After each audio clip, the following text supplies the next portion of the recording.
നമസ്കാരം പ്രിയപ്പെട്ടവരെ. പുതിയങ്ങാടി നേർച്ചയ്ക്കിടെ ആന ഇടഞ്ഞു എന്നും പറഞ്ഞൊരു വാർത്ത പ്രചരിക്കുന്നുണ്ട്. അതിനോടൊപ്പം ഒരു വീഡിയോ പ്രചരിക്കുന്നുണ്ട്.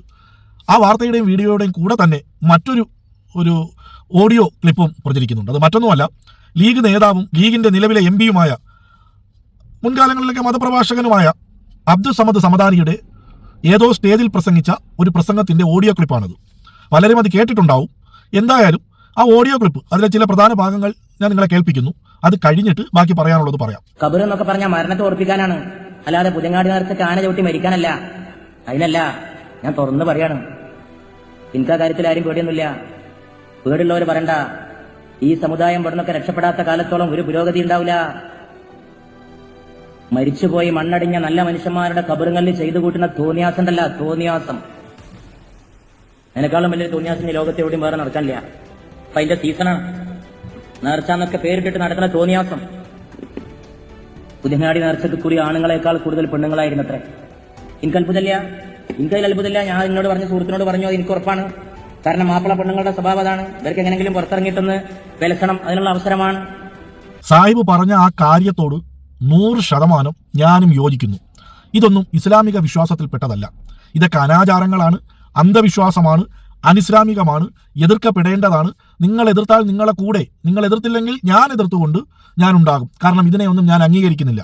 ആനയും അമ്പാരിയും കൊട്ടും പാട്ടും നിലവിളക്കും ചന്ദനക്കുടവുമായിട്ട് ഇസ്ലാമിന് വേണ്ടി അള്ളാഹുവിൻ്റെ വിധിവിലക്കുകളെ അനുസരിച്ച് ജീവിച്ച മഹാന്മാരുടെ മക്ബറകളിൽ നടത്തുന്ന പച്ച മലയാളത്തിൽ പറഞ്ഞ ഈ തെമ്മാടിത്തരത്തിനെതിരെ നിങ്ങളെപ്പോലുള്ള മതപ്രഭാഷകർ സംസാരിക്കണം, എതിർക്കണം.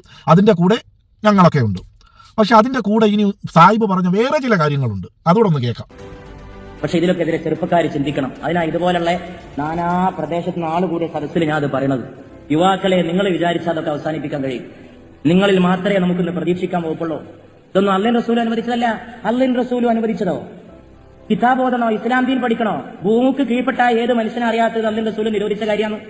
ശരിയാണ്, പ്രവാചകൻ പറഞ്ഞിട്ടുണ്ട് ഇസ്ലാം മത വിശ്വാസികളായിട്ടുള്ള സ്ത്രീകൾ എങ്ങനെ നടക്കണം, എങ്ങനെ ജീവിക്കണം, എങ്ങനെ വസ്ത്രധാരണം നടത്തണം, അന്യ ആണുങ്ങളുടെ മുമ്പിൽ എങ്ങനെ പെരുമാറണം എന്നൊക്കെ പ്രവാചകൻ പഠിപ്പിച്ചിട്ടുണ്ട്. അത് നിങ്ങൾ പറഞ്ഞത് ശരി തന്നെയാണ്. പക്ഷെ ഒരു കാര്യം ചോദിച്ചോട്ടെ സാഹിബേ, ഈ നേർച്ചയുടെ കാര്യത്തിൽ മാത്രമേ ഉള്ളൂ സ്ത്രീകൾക്ക് പ്രവാചകന്റെ ആശയങ്ങൾ പിന്തുടരാൻ അവകാശം? ലീഗിൻ്റെ കാര്യങ്ങൾക്ക് ഈ ഒരു പ്രവാചകന്റെ ആശയങ്ങൾ പിന്തുടരണ്ടേ? അത് സ്ത്രീകളുടെ കാര്യത്തിൽ മാത്രമല്ല, മറ്റു പല കാര്യങ്ങൾക്കും. ഞാൻ അത് നിങ്ങളെ ഒന്ന് ഓർമ്മപ്പെടുത്താം. ഈ കാണുന്നതൊക്കെ ഇല്ലേ, സ്ത്രീകൾ, അതായത് ലീഗിൻ്റെ മെമ്പർഷിപ്പ് ഉണ്ടെങ്കിൽ, അല്ലെങ്കിൽ തേങ്ങാപ്പൂള് പതിച്ച ലീഗിൻ്റെ ആ പച്ച പതാക കയ്യിലുണ്ടെങ്കിൽ റോട്ടിൽ കിടന്ന് ആർക്കും എന്ത് തെമ്മാടിത്തരവും കാണിക്കാം ഇല്ലേ, എന്ത് അഴിഞ്ഞാട്ടവും കാണിക്കാം ഇല്ലേ. പിന്നെ MSFൻ്റെ പെൺകുട്ടികൾക്ക് തലയിൽ തട്ടവും ഇട്ട് പർദ്ദയും ഇട്ട് DJ പാട്ടും ഇട്ട് റോട്ടിൽ കിടന്ന് ഡാൻസ് കളിക്കാം, അർമാദിക്കാം. അതൊന്നും തെറ്റല്ലേ സാഹിബേ? അതെന്താ ഇവരൊക്കെ ഇതൊക്കെ കാണിച്ചു കഴിഞ്ഞാൽ നാളെ പരലോകത്ത് പാണക്കാട് കുടുംബം വന്ന് പറയുമോ അവരൊക്കെ ഞങ്ങൾക്ക് വേണ്ടിയിട്ട് തെമ്മാടിത്തരം കാണിച്ചവരാണ്, അവരെ അങ്ങ് സ്വർഗത്തിലോട്ട് കയറ്റിവിടാൻ? നിങ്ങളെന്താ ഇതിനെ എതിർക്കാത്തേ? ഇതിനെ എതിർക്കണ്ടേ? മുസ്ലിം പെൺകുട്ടികൾ, മുസ്ലിം സ്ത്രീകളെന്ന് പറയുമ്പോഴത്തേക്ക് പല വിഭാഗങ്ങളില്ലല്ലോ. പ്രവാചകന്റെ ഉമ്മത്തിങ്ങളെല്ലാം ഒറ്റ വിഭാഗമാണല്ലോ. അപ്പോൾ അത് നേർച്ചയുടെ കാര്യത്തിലായാലും, ഇലക്ഷൻ്റെ കാര്യത്തിലായാലും, വോട്ടിൻ്റെ കാര്യത്തിലായാലും, പാണക്കാട് കുടുംബത്തിൻ്റെ കാര്യത്തിലായാലും, ലീഗിൻ്റെ കാര്യത്തിലായാലും എല്ലാം വരുമ്പോൾ സ്ത്രീകൾക്കെല്ലാം ഒരു നിയമമല്ലേ? അതല്ലാതെ ലീഗിൻ്റെ കൊടിയും പിടിച്ച് ലീഗിൻ്റെ മെമ്പർഷിപ്പും കയ്യിൽ വെച്ചിട്ട് പർദ്ദയും ഇട്ട് തലയിൽ തട്ടവും ഇട്ട് DJ പാട്ടും ഇട്ട് റോട്ടിൽ കിടന്ന് എന്ത് തോന്നിവാസവും കാണിക്കാം, എന്ത് തെമ്മാടിത്തരവും കാണിക്കാം. അത് പ്രവാചകന്റെ ആശയങ്ങൾക്കെതിരല്ല എന്നാണോ നിങ്ങൾ പറയുന്നത്? നിങ്ങളുടെ പ്രഭാഷണവും പ്രവാചകന്റെ ആശയങ്ങൾ പറയുന്നതുമൊക്കെ 100% സത്യസന്ധമാണ്. പക്ഷെ നിങ്ങളിപ്പോൾ ചെയ്യുന്ന പരിപാടി 2 വഞ്ചിയിൽ കാല് വെച്ച് പൊയ്ക്കൊണ്ടിരിക്കുകയാണ്. ഇങ്ങനെ പോയി രണ്ടായിട്ട് അങ്ങ് കീറിപ്പോവും. അപ്പം അതുകൊണ്ട് നിങ്ങൾ ഏതെങ്കിലും ഒന്നിൽ ഉറച്ചു നില്ല്. എല്ലാ സ്ത്രീകളും, ഇസ്ലാം മത വിശ്വാസികളായിട്ടുള്ള എല്ലാ സ്ത്രീകളും പ്രവാചകന്റെ ആശയങ്ങളെ ഉൾക്കൊണ്ട് പോകണമെന്നുണ്ടെങ്കിൽ ഈ കാണുന്ന രീതിയിലുള്ള തെമ്മാടിത്തരങ്ങൾക്കെതിരെയും കൂടി നിങ്ങൾ എതിർക്കണം. അല്ലാതെ പാണക്കാട് കുടുംബത്തിൽ നിന്ന് കിട്ടുന്നതും മേടിച്ച് നക്കിയിട്ട് അവർക്ക് 4 വോട്ട് കിട്ടാൻ വേണ്ടി എന്ത് തോന്നിവാസവും കാണിക്കാം. പക്ഷെ ബാക്കിയുള്ള കാര്യങ്ങൾക്ക്, ഇടതുപക്ഷത്തിന്റെ ഇലക്ഷൻ പ്രചരണത്തിന് പെണ്ണുങ്ങൾ പർദ്ദയിട്ടൂടാ, പെണ്ണുങ്ങൾ തലയിൽ തട്ടമിട്ടൂടാ, തട്ടവും പർദ്ദയിട്ട പെൺകുട്ടികൾ ഡാൻസ് കളിച്ചൂടാ, ആ വിജയാഘോഷങ്ങളിൽ പങ്കെടുക്കാൻ പാടില്ല. പക്ഷെ ഇപ്പുറത്ത് കാര്യം നമ്മളാണല്ലോ ഇസ്ലാം മതത്തിന്റെ അപ്പോസ്തലന്മാർ, നമ്മളാണല്ലോ ആൾക്കാരെയൊക്കെ അങ്ങ് സ്വർഗത്തിലേക്ക് കൊണ്ടുപോകുന്നതും, നമ്മളാണല്ലോ ഇസ്ലാമിനെ ഇവിടെ കേരളത്തിൽ വെച്ച് ഇങ്ങനെ പിടിച്ചു വെച്ചുകൊണ്ടിരിക്കുന്നത്. അതുകൊണ്ട് ഞമ്മൻ്റെ ആൾക്കാർക്ക് എന്ത് തെമ്മാടിത്തരവും എന്ത് തന്തയില്ലായ്മയും കാണിക്കാം. ബാക്കിയുള്ളവരൊക്കെ ഇതൊക്കെ കണ്ടില്ല കേട്ടില്ല എന്ന് മടിച്ച് മിണ്ടാതിരിക്കണം.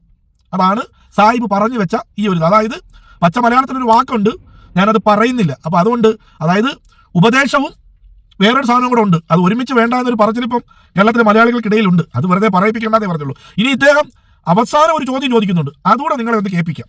കൗമ് പോണ വഴിക്ക് കൗമിനെ തെളിക്കരുത്. കൗമിന് പറഞ്ഞു കൊടുക്കേണ്ടവർ പറഞ്ഞു കൊടുക്കണം, പറഞ്ഞു കൊടുക്കേണ്ടവർ പറഞ്ഞു കൊടുക്കാതിരുന്നാൽ അവരും നാളെ അള്ളാഹുവിന്റെ മുമ്പാകെ കയ്യും കെട്ടി ഉത്തരം പറയേണ്ടി വരും എന്ന് പരിശുദ്ധ ഇസ്ലാം നമ്മെ പഠിപ്പിക്കുന്നു. അള്ളാഹു സുബ്ഹാനഹു വ തആല അമ്മാതിരിയുള്ള ജീർണതകളിൽ നിന്ന് ഈ സമുദായത്തെ മോചിപ്പിക്കുമാറാകട്ടെ എന്ന് പ്രിയപ്പെട്ടവരെ നമ്മൾ ദുആ ചെയ്യുകയും അതിനുവേണ്ടി പ്രവർത്തിക്കുകയും ചെയ്യണം. പള്ളി ആരാധനാലയമാണെന്ന് വിശ്വസിക്കുകയും അതിൽ വന്ന് പ്രാർത്ഥിക്കുകയും ചെയ്യുന്നവൻ ആ പള്ളിയോട് ഹുർമത്തില്ലാതെ അതിന്റെ ഗരിച്ചിങ്ങിൽ നിന്ന് മുട്ടുന്നു. അവൻ ഞമ്മക്കാകാം അങ്ങക്കാകാൻ പറ്റൂല. അങ്ങനെ രണ്ട് ദീനുണ്ടോ ഇസ്ലാം? ഇല്ല സാഹിബേ, രണ്ട് ദീനില്ല, ഒറ്റ ദീനേ ഉള്ളൂ. ആണായാലും പെണ്ണായാലും കുഞ്ഞായാലും വലുതായാലും ചെറുതായാലും വൃദ്ധരായാലും എല്ലാവർക്കും പ്രവാചകന്റെ ആശയങ്ങൾ ഒന്നേ ഉള്ളൂ. ഇസ്ലാം എന്ന് പറയുന്നത് എല്ലാവർക്കും ഒന്ന് തന്നെയാണ്. അള്ളാഹുവിന്റെ വിധിവിലക്കുകൾ എല്ലാവർക്കും ഒന്ന് തന്നെയാണ്. ഖുർആന്റെ ആശയങ്ങൾ എല്ലാവർക്കും ഒന്ന് തന്നെയാണ്. അല്ലാതെ പാണക്കാട് കുടുംബത്തെ എടുത്ത് തലയിൽ വെച്ചിരിക്കുന്നവർക്ക് ഒരു നിയമവും പാണക്കാട് കുടുംബത്തെ അംഗീകരിക്കാത്തവരെ മറ്റൊരു നിയമം അങ്ങനെയൊന്നുമില്ല. എല്ലാവർക്കും ഒറ്റ നിയമമേ ഉള്ളൂ. അത് നിങ്ങൾ പറഞ്ഞു കൊടുക്കണം. അല്ലാതെ ലീഗിന് വേണ്ടി നിങ്ങൾ എന്ത് തെമ്മാടിത്തരവും കാണിച്ചോ നാളെ നിങ്ങൾക്ക് സ്വർഗത്തിൽ അർശിന്റെ തണൽ കിട്ടുമെന്ന് പറയുകയും ബാക്കിയുള്ളവർ നിങ്ങളൊന്ന്, അത് ഈ വോട്ടിന്റെ കാര്യത്തിൽ മാത്രമല്ല, വിവാഹത്തിലെ ആർഭാടത്തിന്റെ കാര്യത്തിലായാലും, യത്തീമക്കളുടെ സ്വത്ത് അപഹരിക്കുന്ന കാര്യത്തിലായാലും, പാവപ്പെട്ടവന്റെ സ്വത്ത് അപഹരിക്കുന്ന കാര്യത്തിലായാലും, കക്കുന്ന കാര്യത്തിലായാലും, മുക്കുന്ന കാര്യത്തിലായാലും, നക്കുന്ന കാര്യത്തിലായാലും, ഏത് കാര്യത്തിലായാലും എല്ലാവർക്കും ഒറ്റ നിയമമേ ഉള്ളൂ. അത് അബ്ദുസമദ് സാഹിബിന് നല്ലതുപോലെ അറിയാം. പക്ഷെ 10 കിച്ചളി കിട്ടാൻ വേണ്ടിയും 4 വോട്ട് കിട്ടാൻ വേണ്ടിയും പ്രവാചകന്റെ ആശയങ്ങളിൽ വെള്ളം ചേർത്ത് അവനവന്റെ ആവശ്യത്തിന് വേണ്ടിയിട്ട്, അതായത് ബിസിനസ്, നിങ്ങൾ പറഞ്ഞതുപോലെ ഒരു ബിസിനസ് പോലെ വോട്ട് കിട്ടാനും കാശ് കിട്ടാനും അപ്പോൾ കാണുന്നവനെ അപ്പാന്ന് വിളിക്കുന്ന രീതിയിൽ അവനവന്റെ ആശയങ്ങളും അവനവന്റെ സ്വാർത്ഥ താല്പര്യങ്ങൾക്കും വേണ്ടി പ്രവാചകന്റെ ആശയങ്ങളെ വെള്ളം ചേർത്ത് അവിടെയും ഇവിടെയും മാറ്റിയും പറഞ്ഞും നടക്കുന്ന ഈ പരിപാടി ഉണ്ടല്ലോ, പച്ച മലയാളത്തിൽ പറഞ്ഞാൽ അത് ഇബിലീസിന്റെ പരിപാടിയാണ്. അതൊക്കെ മാറ്റി വെച്ചിട്ട് നിങ്ങൾ നല്ലൊരു ഇസ്ലാം മത പ്രവാചകന്റെ റോൾ കൈകാര്യം ചെയ്തുകൊണ്ട് മുന്നോട്ട് പോയാൽ ഞങ്ങളൊക്കെ അത് അംഗീകരിക്കും. അല്ലാതെ ആമ്പലും അതുപോലെ താമരയും ഒരുമിച്ച് വേണ്ട. അപ്പോൾ എല്ലാവർക്കും നന്മകൾ നേരുന്നു. എല്ലാവർക്കും നല്ലത് വരട്ടെ.